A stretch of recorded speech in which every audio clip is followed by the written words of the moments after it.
హుస్సేన్ సాగర్ ప్రక్షాళనపై సీరియస్గా దృష్టి పెట్టింది ప్రభుత్వం. ఇప్పుడు జరుగుతున్న ప్రక్రియను వేగవంతం చేసింది. మలేషియా నుంచి తీసుకొచ్చిన అధునాతన యంత్రాలతో పనులు చేపడుతోంది. 15 అడుగుల లోతు వరకు వెళ్లి మరీ క్లీన్ చేసే విధంగా ఈ యంత్రాలు వర్క్ చేస్తాయంటున్నారు. ఇప్పటికే సాగర్లోకి వచ్చే మురుగుకు 90% అడ్డుకట్ట వేశారు.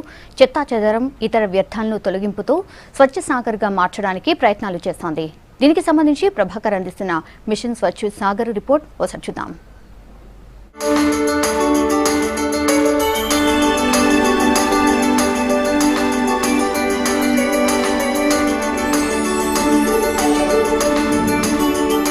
సాగర్ ప్రక్షాళనకు రంగం సిద్ధం చేస్తుంది ప్రభుత్వం. సాగర్ క్లీనింగ్ పై సీరియస్గా కాన్సన్ట్రేట్ చేస్తుంది. దీనికోసం వివిధ రకాలైన మిషన్స్ని, టెక్నాలజీని వాడుతుంది. అధునాతన మిషన్ హైదరాబాద్కు తీసుకొచ్చింది. సాగర్లో ప్రక్షాళన పనులు కూడా ఈ మిషన్ స్టార్ట్ చేసింది. మున్సిపల్ శాఖ మంత్రిగా ఉన్న కేటీఆర్ చేతుల మీదుగా ప్రారంభమైన మిషన్ ఏంటి, అసలు దీని ప్రత్యేకతలు ఏంటి, సాగర్ క్లీనింగ్లో దీని ప్రత్యేకత ఎలా ఉండబోతుందని తెలుసుకునే ప్రయత్నం చేద్దాం.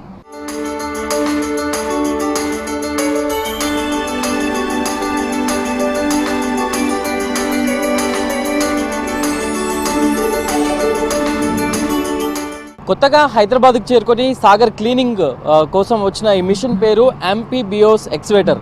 మలేషియా నుంచి మిషన్ను ప్రభుత్వం ప్రత్యేకంగా తెప్పించింది. సాగర్లో ఉన్న డ్రైజెట్ ఎక్స్పోర్ట్స్ కన్నా ఇది ఒక 10 రెట్లు ఎక్కువగా పనిచేస్తుంది అని అధికారులు చెప్తున్నారు. ఇంతకుముందు ఏవైతే మిషన్స్ ఉన్నాయో వాటికన్నా 10 రెట్లు ఎక్కువగా పనిచేస్తుంది. మొత్తం ఈ పరిమాణంలో ఉన్న ఈ మిషన్ దాదాపుగా భూమి లోపల, భూమి పైన, అట్లాగే నీటిలో కూడా పనిచేస్తుంది. నీటి లోపల ఎంత బురద ఉంటే దాన్ని అంత తీసేయడానికి, మట్టి ఉంటే మట్టిని కూడా తీసేయడానికి, కొన్ని చెట్లు పాతుకుపోయి ఉంటాయి వాటిని కూడా తీసేయడానికి ఉపయోగపడుతుంది. దీన్ని మలేషియా నుంచి ప్రత్యేకంగా తీసుకొచ్చారు. 2,48 లక్షల రూపాయలు దీనికి ప్రభుత్వం ఖర్చు పెట్టింది. అట్లాగే మరొక 2 మిషన్స్ని, ఇట్లాంటి మిషన్స్ని తీసుకురావడానికి ప్రభుత్వం ప్లాన్ చేస్తుంది. మామూలుగా అయితే జేసీబీ లాగా ఉంది. మిషన్ చూసినట్లయితే ఒక జేసీబీ ఆకారంలోనే కనిపిస్తుంది. కాకపోతే డిఫరెంట్ వెరైటీస్, ఆ వీల్స్ ఎక్కడ కూడా లేకుండా నీళ్ళలోకి సులభంగా వెళ్ళేందుకు వీలుగా దీన్ని మొత్తం కూడా డిజైన్ చేశారు.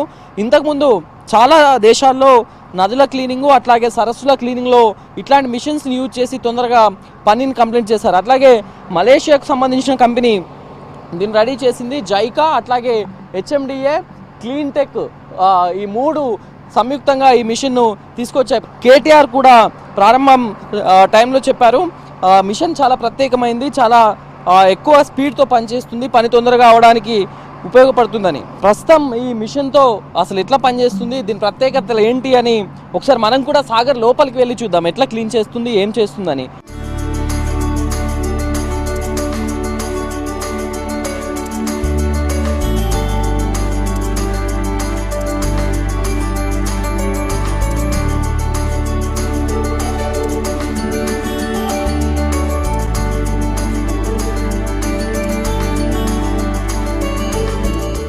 ఇక్కడ ఆపరేటర్ కూడా ఉన్నారు. कैसा काम करते हो?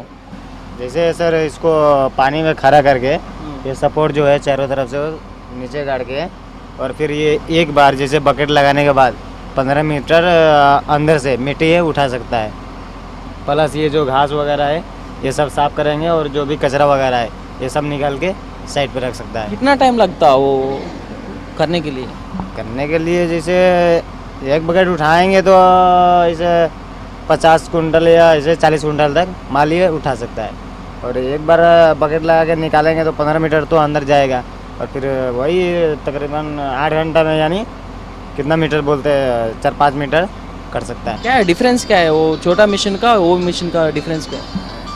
ये है कि इसमें ये जो मशीन है ना, ये पानी में चाहे कितना पानी रहने दो उसमें डूबेगा नहीं, ये चल के आ जाएगा. डूबने वाली मशीन नहीं है. ये छोटा बड़ा वो साइज होता है कि छोटा है, ये बड़ा है, तो पर काम तो एक ही कर सकते हैं. ఇది అంటే ఎంత నీళ్లున్నా, ఎంత లోతుగా ఉన్నా, ఎంత మట్టి ఉన్నా దాని లోపలికి వెళ్ళి క్లీన్ చేసే సామర్థ్యం దీనికి ఉందని చెప్తున్నారు. అట్లాగే ఇంకా చాలా రాష్ట్రాల్లో, భోపాల్, హర్యానా లాంటి రాష్ట్రాల్లో కూడా ఇంతకుముందు ఈ మిషన్ పైన పనిచేస్తామని ఆపరేటర్ చెప్తున్నారు. ఒకసారి లోపలికి వెళ్ళి క్లీనింగ్ ప్రాసెస్ని ఒకసారి చూద్దాం.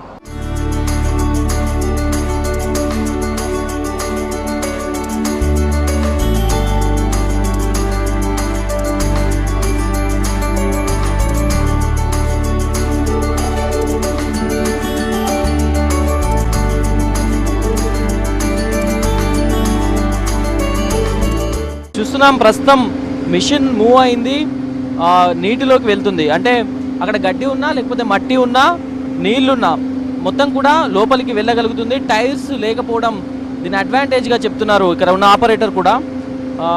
ఎంత లోపలికైనా వెళ్ళగలుగుతుంది, ఎంత ఫోర్స్నైనా తట్టుకోగలుగుతుంది అని చెప్తున్నారు. ప్రస్తుతం చూడవచ్చు ఒక దగ్గర మట్టి ఉంది, దాన్ని తీసే ప్రయత్నం చేస్తున్నారు.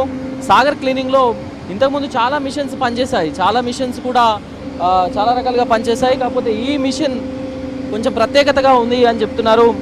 ఓవరాల్గా మిషన్ సామర్థ్యం చాలా పెద్దదిగా నిన్న కేటీఆర్ చెప్పారు, అట్లాగే అధికారులు కూడా అదే చెప్తున్నారు. ఇట్లాంటి మిషన్స్ తేవడం వల్ల సాగర్ను పూర్తిగా ప్రక్షాళన చేయొచ్చు. ఎందుకంటే ఇంతకుముందే వ్యర్థాలు ఏవైతే వ్యర్థాలను తీసుకొస్తున్న కూకట్పల్లి నాలా డైవర్షన్ పనులు పూర్తిగా కంప్లీట్ అయ్యాయి. 99% పైగా కంప్లీట్ అయ్యాయి. సో మిగిలింది సాగర్ క్లీనింగ్ ప్రాసెసే అని నా మంత్రి కూడా చెప్పారు. సో మంచినీటిని మొత్తం కూడా నింపాలన్న ప్రభుత్వ ఆశయం ఈ టెక్నాలజీని వాడుకోవడం ద్వారా తొందరగా నెరవేర్చుకోవచ్చు అనే ఒక ఉద్దేశంతో ప్రభుత్వం ఉన్నట్టుగా కనిపిస్తుంది. ఓవరాల్గానైతే మలేషియన్ కంపెనీకి సంబంధించి క్లీన్ టెక్ అనే కంపెనీ దీన్ని తయారు చేసింది.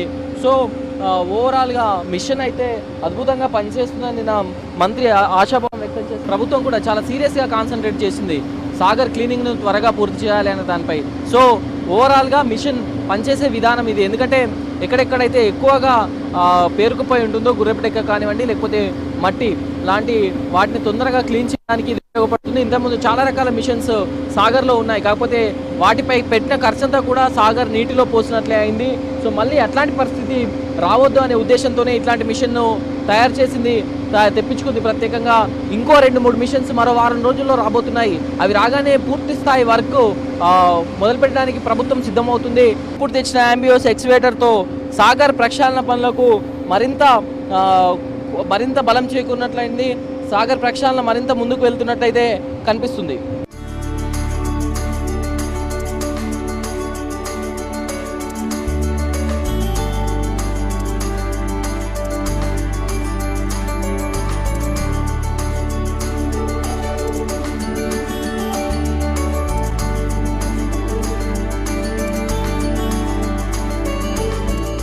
మరో 2-3 మిషన్స్ వచ్చిన తర్వాత పూర్తి స్థాయి పనులను కంప్లీట్ చేయడానికి రెడీ అవుతుంది. ఇప్పటికైనా ఇన్ని రోజులు పోసిన నిధులన్నీ కూడా సాగర్లో వ్యర్థమైనట్లేనా, లేకపోతే ఇప్పటి నుంచైనా సీరియస్గా ప్రభుత్వం కాన్సన్ట్రేట్ చేస్తుందా అనేది వెయిట్ చేయాలి. కెమెరా పర్సన్ రాజేష్తో కలిసి ప్రభాకర్, V6 న్యూస్, హైదరాబాద్.